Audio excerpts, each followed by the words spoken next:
Bismillahirrahmanirrahim. Assalamualaikum warahmatullahi wabarakatuh. Kembali lagi dengan saya Fatah. Kali ini saya akan membahas laporan arus kas dengan metode langsung. Seperti yang saya sampaikan sebelumnya, bahwa laporan arus kas terdiri dari dua metode. Yang pertama metode langsung atau yang disebut dengan direct cash flow. Yang kedua adalah laporan arus kas dengan metode tidak langsung atau yang disebut dengan indirect cash flow. Kali ini saya akan membahas bagaimana cara membuat laporan arus kas metode langsung. Perbedaannya hanya di aktivitas operasi. Oke, langsung saja kita buat.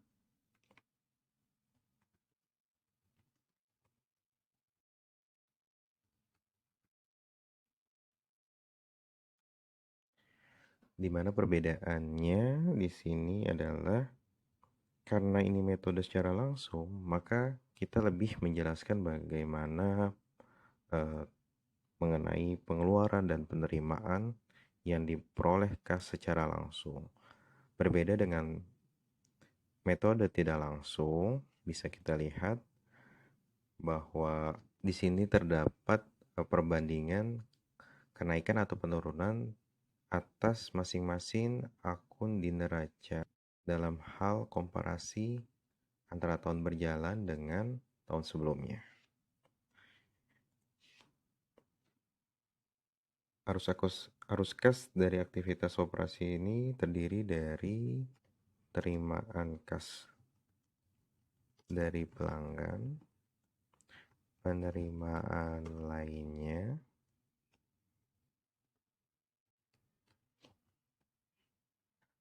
pembayaran kas kepada pertama pemasok dan subkontraktor. Jadi di sini karena laporan keuangannya jenisnya atas perusahaan konstruksi, maka pembayaran terhadap supplier atau subkontraktor.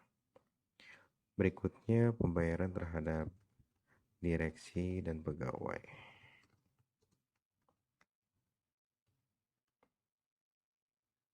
Ada juga operasional lainnya.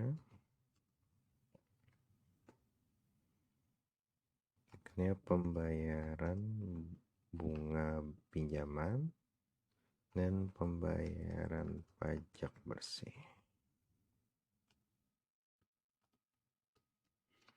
Kemudian nanti akan ditotal menjadi arus kas bersih yang diperoleh dari atau digunakan untuk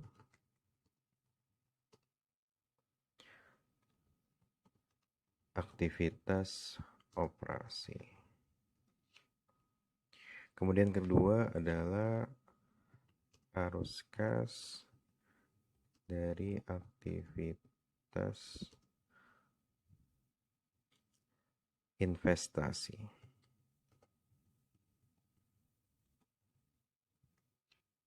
Sama seperti pada metode tidak langsung, arus kas dari aktivitas investasi itu sendiri bisa kita lihat di neraca. Di sini ada aset tetap dan aset tidak lancar lainnya.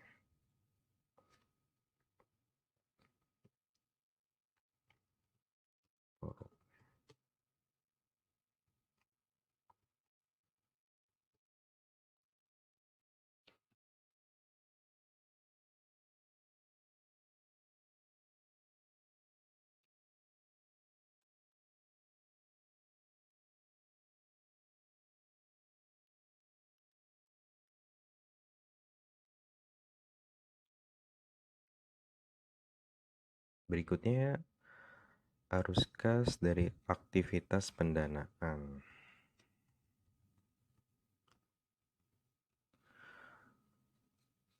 Kita lihat balik lagi ke neraca yang masuk dari aktivitas arus kas pendanaan, yaitu bisa kita lihat ada pinjaman bank serta pinjaman pembiayaan.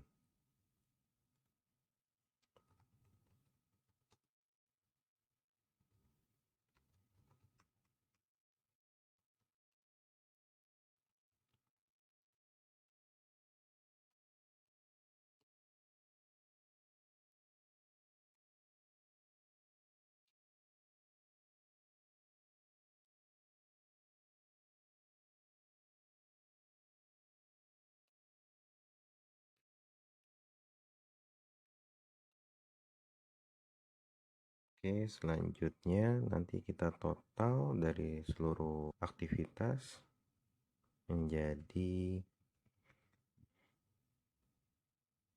kenaikan atau penurunan kas bersih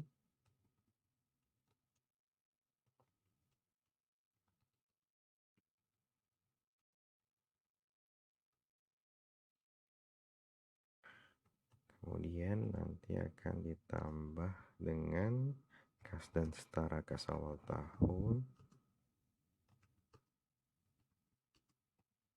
sehingga kita akan mendapatkan kas dan setara kas akhir tahun.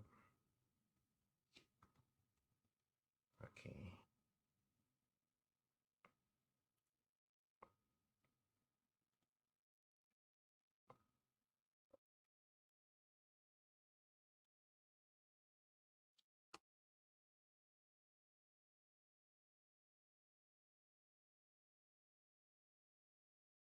Kita sum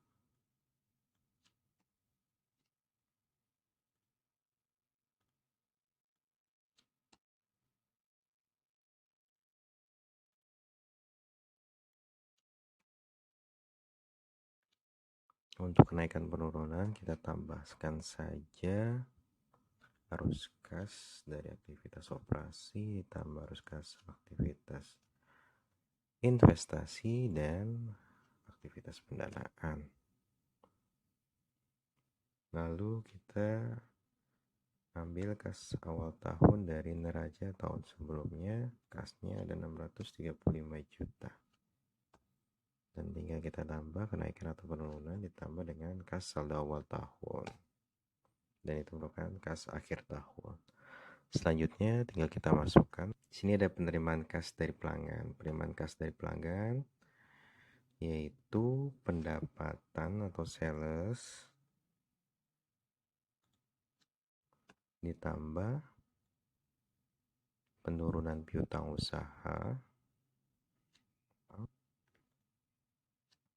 kenaikan piutang lain dikurang kenaikan piutang lain pihak. Di sini kita bikin positif dulu per masing-masing kenaikan penurunan tersebut.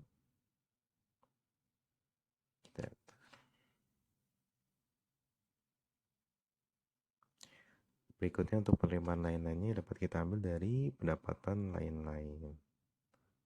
Di sini ada pendapatan jasa giro, keuntungan sisikus, dan pendapatan lainnya.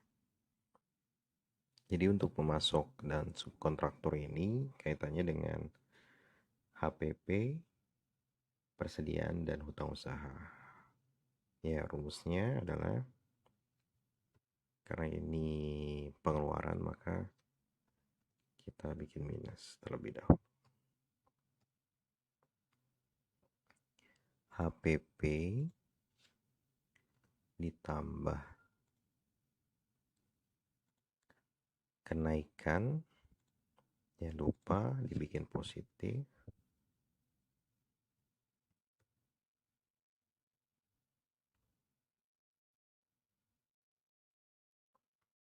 ditambah kenaikan hutang usaha, dibikin positif lagi,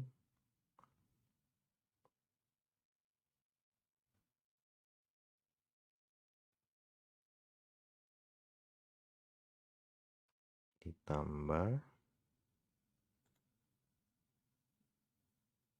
hutang usaha lagi, dikurang karena di sini ada kewajiban lancar lainnya, maka kita kurangkan dengan kenaikan.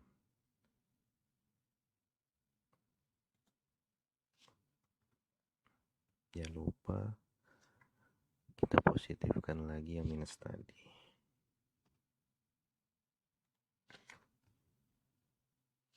Enter.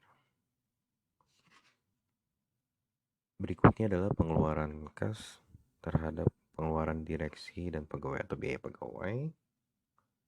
Di sini bisa kita ambil dari biaya pegawai itu sendiri, ada di laporan laba rugi, biaya gaji dan tunjangan, dikurang kenaikan biaya masih harus dibayar.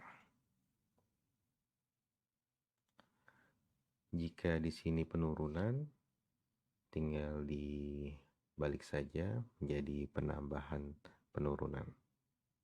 Karena ini kenaikan, jadi pengurangan kenaikan atas biaya masih harus dibayar.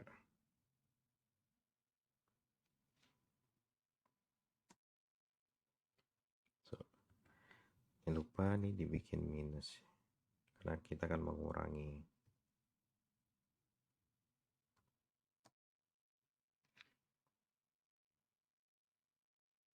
Selain itu,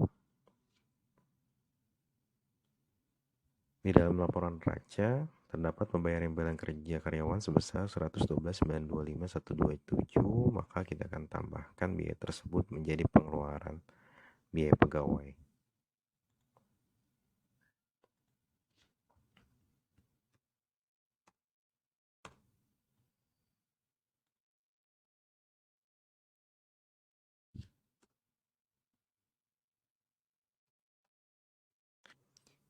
Berikutnya adalah pembayaran kas kepada operasional lainnya. Operasional lainnya ini terkait dengan beban umum, administrasi, dan biaya-biaya lainnya. Oke, sama dengan minus lagi. Kita ambil laba rugi. Di sini ada biaya administrasi bank. Karena minus kita positifkan terlebih dahulu. Lalu ditambah kita sum.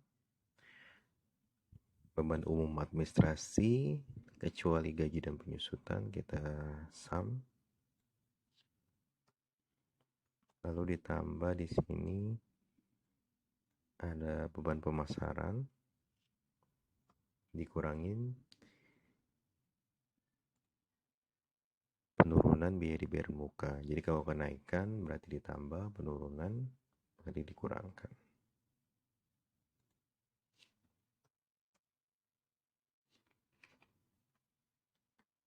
Selanjutnya pembayaran bunga. Ini kita ambil dari beban bunga pinjaman dari laporan laba rugi. Di sini ada 597 juta. Kemudian pembayaran pajak bersih. Baik lagi kita di sini kita kaitkan dengan beban pajak penghasilan. Kita positifkan terlebih dahulu.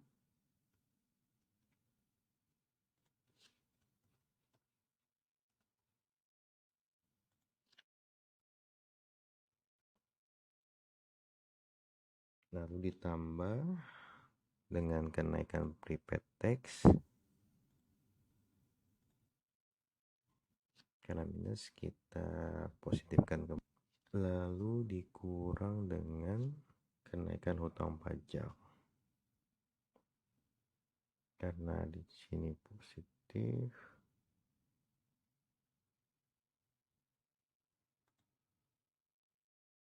tidak perlu diminuskan.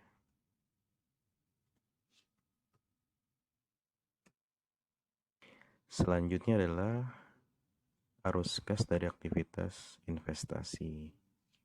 Tinggal kita lihat saja kenaikan atau penurunan dari aset tetap itu sendiri. Di sini ada kenaikan 22 juta 150. Berikutnya aset tidak lancar airnya. Kita lihat lagi di neraca. Di sini ada kenaikan sebesar 7 miliar total. Selanjutnya pada aktivitas pendanaan ada pembayaran atau penerimaan pinjaman bank. Kita lihat lagi di sini yang sudah kita hitung kenaikan dan penurunannya. Tinggal kita tambah-tambahkan saja. Pertama ada bank. Tambahkan ada bank jangka pendek, jangka panjang.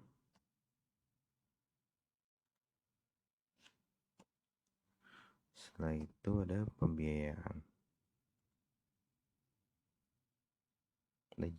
Ada yang di bawah setahun, tambah dengan yang lebih dari setahun.